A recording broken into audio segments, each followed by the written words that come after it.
Welcome to Books for Success.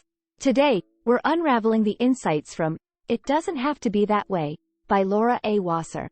Top LA lawyer Laura Wasser is one of the people who have the right platform and experience to write about divorce in today's generation. She's been practicing for over 2 decades and has represented top celebrities like Kim Kardashian, Stevie Wonder, Britney Spears, and Maria Shriver, who have all testified to her unique style, empathy, and expertise. Statistics show that the rate of divorce in America is higher than half the rate of marriage. Yet, the dissolution of relationships often seems hopelessly mired in an archaic perception of how it's meant to be done. Wasser argues that the realities of our generation have evolved greatly since those of the previous generation in almost every way. These days, people want to get divorced efficiently and cheaply and maintain control of the process themselves. Thanks to improving family laws that are now in place, this is totally achievable. In this summary, you will learn Laura Wasser's key strategy to safely navigating what can be a financially and emotionally devastating time. If you find our content valuable, like, subscribe, and ring the bell for notifications. Don't be shy about dropping your book suggestions for us to summarize. Also, you can use this video as an audiobook summary. Let's grow and succeed together. Couples no longer have to tarnish each other's image to dissolve a relationship. Divorce in the 21st century is a totally different arrangement compared to what it was decades ago. The main game changer is the no-fault divorce, first enacted in California in 1970 and has since been adopted by all 50 states of the United States. No-fault removed the elements of stigma and the scandal from divorce and put an end to the childish legal fiction that couples were forced to profess adultery or cruelty in order to dissolve a marriage. Gone are the days when lawyers would hire private investigators to trail a cheating spouse into a motel to gather photographic evidence of infidelity to prove their client's case. Often, if there was no evidence of adultery, it would be manufactured. Actors or actresses would be hired to impersonate the correspondent to provide photographic evidence. Because of the no-fault divorce laws, men and women no longer have to endure this demeaning evidentiary nightmare, of which today's video and photo editing technology advancement would make a mockery in any event. Couples have now been freed from having to sling mud at each other so they can get a favorable outcome following the divorce proceedings. Despite this development, however, most people still view the whole concept of divorce through the lens of the past. An outdated view of divorce still beguiles us that this process is about character and behavior and blame. Laura Wasser, a renowned celebrity divorce lawyer, says it doesn't have to be this way for us in this generation. She says it's time we let go of our preconceived notions, change our mindset, and realize what the process of divorce is really about: protecting rights and assigning responsibilities while annulling a mutually authorized family structure. Thanks to the evolution in family law, there is a whole new way to dissolve your relationship amicably, with each party walking away with their reputation intact. We'll be taking a closer look at this in the following section of the summary. Only you can decide whether the time is right to walk away from a relationship. How do you know it's time to end your marriage? Laura Wasser says you'll know the time is right when the oppression or pain of being in the relationship exceeds the anxiety or fear of being on your own. You are the only one in the world who can tell when you've reached the tipping point in your relationship. Nobody can make that decision for you. Not your mother, not your best friend, not your lawyer, and definitely not the people at your book club. In order to crystallize your thinking on the matter, however, there are some things you need to do. First, seek counseling on your own, together if possible. After all, coming together takes some effort, and so does splitting apart, and the feelings you once had for each other shouldn't be dismissed lightly. If there's still something there, something at all, you owe it to yourself and to each other to see if you can salvage and revive it. If there's a chance of that, you'll likely find out in counseling, and you can decide if it's worth pursuing once it's been identified. Second, do your due diligence on the basics of divorce in your state. In the United States, family law is a matter of state jurisdiction, and you'll do yourself a lot of good to find out all you can about the law in your state, specifically those that have to do with your children and finances. Finally, answer this question honestly: can you afford to split up? One thing you have to weigh against the costs of remaining in the relationship is the cost of dissolving it.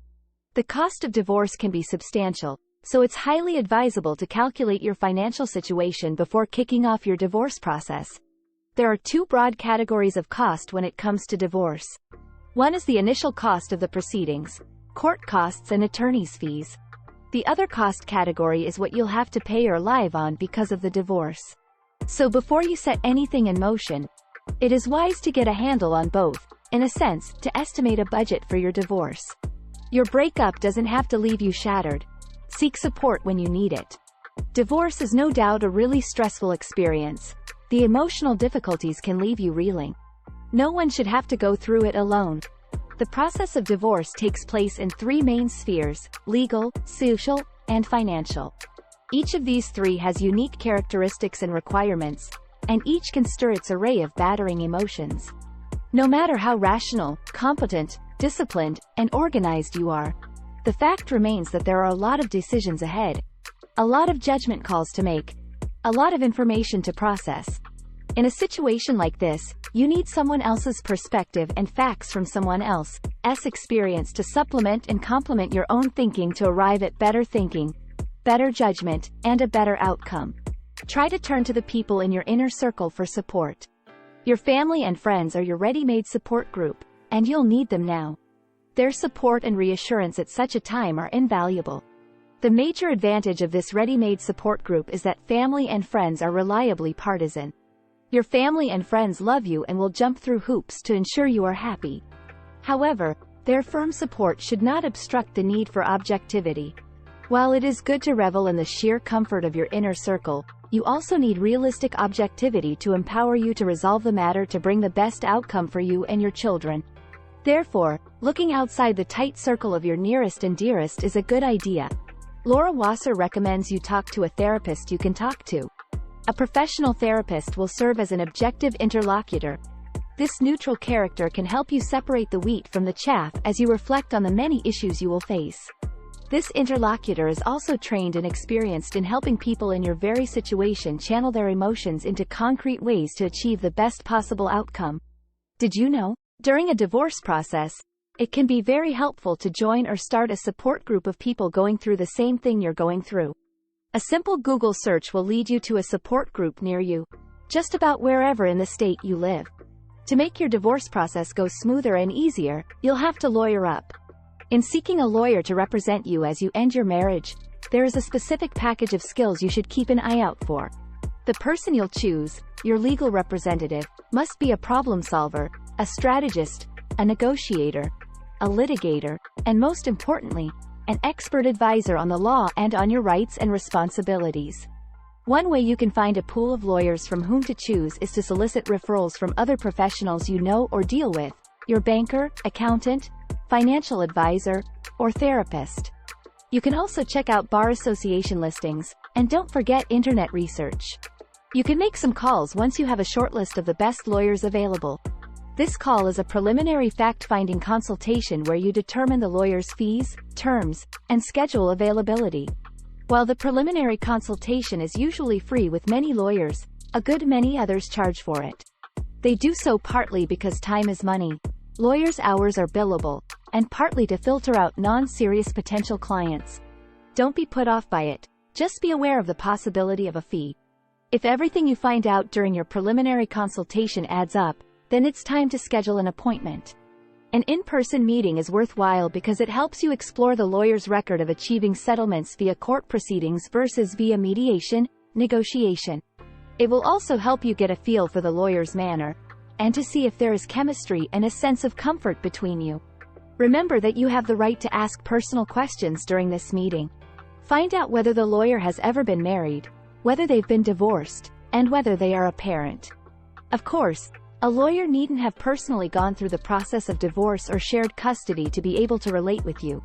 No matter how good your lawyer is or how well you two get along, however, they can never be as invested as you are in the outcome of your case.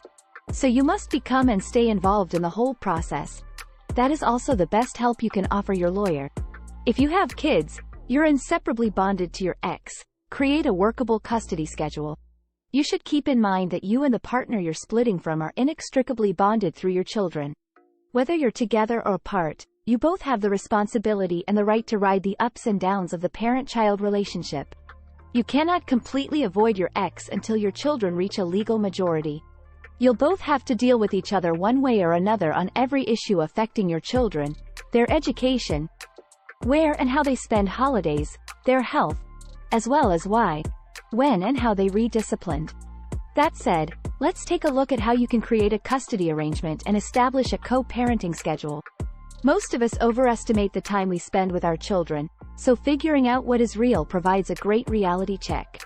Charting the frequency and amount of time you spend with the kids will help create a schedule that works well for both parties.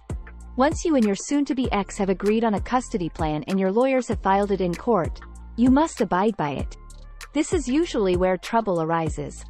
For the most part, deviating from the plan from time to time can't be helped. Life happens.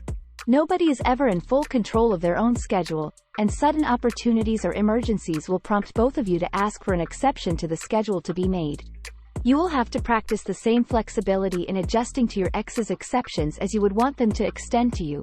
After all, they become your best babysitting option, and mutual tolerance and accommodation help keep that option open. Lastly, joint custody means co-parenting. You will have to tolerate your ex and stay rational as often as you can. If your ex acts foolishly, try not to respond in kind. You'll both have different opinions on parenting the kids, so avoid being sucked into what you regard as your ex's irrationality, wackiness, or self-indulgent fixations. Parenting is not a competition. Do not try to prove to your ex you're the better parent.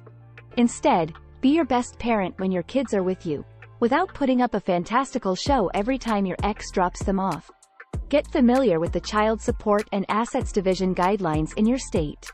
In the United States, federal law holds both parents responsible for catering to their children's educational, food, and clothing needs. The statute requires each state legislature to establish guidelines for determining child support expenses and review the guidelines at least every 4 years. Generally, one parent pays child support to another, and payments must continue until the child turns 18 or has graduated from high school, whichever occurs later. Payments are also discontinued if a child becomes an emancipated minor or gets married. One way to estimate the amount of child support is to track your actual outlay for all child-related expenditures. When it comes to splitting assets and liabilities, most states use the community property formula. The spouses are deemed equal owners of everything. All assets, income, debts, and liabilities, acquired during the marriage, except gifts and inheritances. Even if just one of the spouses is listed as the owner of the property or asset, the community formula still applies. Similarly, the splitting of everything is equal when the marriage ends. It's 50-50, each spouse is entitled to half of everything co-owned. So, the first thing you want to do is determine the exact constituent of marital property, the debts incurred or the assets acquired during the marriage. To do this, simply look at what you had coming into the marriage and remove those assets from the equation. Next, figure out how you can reasonably divide the asset such that neither of you is impoverished or grossly enriched by the division. You should be left with what you need to move on in your lives. In other words, divide it up so that each of you ends up with a fairly equal amount of economic value, even with different amounts of property or money. Work with your lawyer to achieve the best settlement deal possible and move on with your life. The final phase of divorce is the process of dissolution. This is where you and your spouse resolve all your differences so you can arrive at a final settlement, sign it, make it legally binding by filling it with the appropriate court, and move on. Keep your eyes on the prize no matter how this final phase proceeds, whether through mediation, negotiation, or court. The prize is closure, getting out of a relationship that has been a major source of frustration so you can move on to the next stage of your life. The victory you want is to get yourself and your kids away from this relationship safely, soundly, and emotionally healthy, and with your wallet, your dignity, and your sanity intact. If you keep that in mind, the process of resolving and settling will be much more bearable because you will have to give to get. While it's totally understandable that you will want to strive for all you can get, you shouldn't hold on to exorbitant demands to the point where things get ugly. You can lose out, big time, if your effort crosses the line into hoggishness and you and your spouse end up dragging each other to court. Accept that you're probably not going to get everything you want. Work closely with your lawyer to cut the best and the fairest deal possible and move on with your life. Conclusion. People get married because they fall in love. Divorce happens primarily when the other partner starts showing unacceptable behaviors such as physiological and psychological abuse, excessive drinking, drugs, gambling, and serial or random adultery. It might even be because of a lack of communication. You just don't get each other like you used to. Also, life happens, people grow apart. Whatever reason is making you think of divorce, you can be sure it's time to end a marriage when the oppression or pain of being in it exceeds the anxiety or fear of being on your own. Fortunately, in the 21st century, divorce is no longer as nasty an affair as it used to be some decades ago. Dissolving a relationship these days doesn't require anybody to charge someone else with wrongdoing. Blame and mudslinging no longer have a place in divorce. When preparing for divorce, lawyers in the previous generation usually get into the business of hiring private investigators to trail a cheating spouse into a motel to gather photographic evidence of infidelity to prove their client's case. Even if there is no evidence of adultery, they'll try and set the other spouse up to manufacture something they can use to get a favorable ruling. We don't have to follow this archaic narrative any longer. The new form of marriage dissolution called the no-fault divorce has removed the elements of stigma and scandal from divorce and put an end to the era where couples were forced to give proof of adultery or cruelty to dissolve a marriage. You can now walk away from dysfunctional relationships without fearing unnecessary consequences.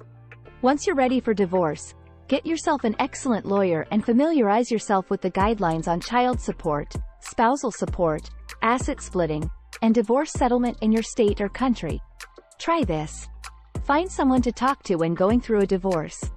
Having a professional counselor or therapist to confide in during divorce is good for your mental health, and it will give you the objectivity you need to get the best outcome from the entire process. Thank you for joining us on this enlightening journey. If you've enjoyed our summary, consider reading the full book for a more in-depth exploration. Before you go, hit that like button. Subscribe if you haven't yet, and share this video with someone who could benefit from these insights. Until next time, keep reading, keep learning, and keep growing.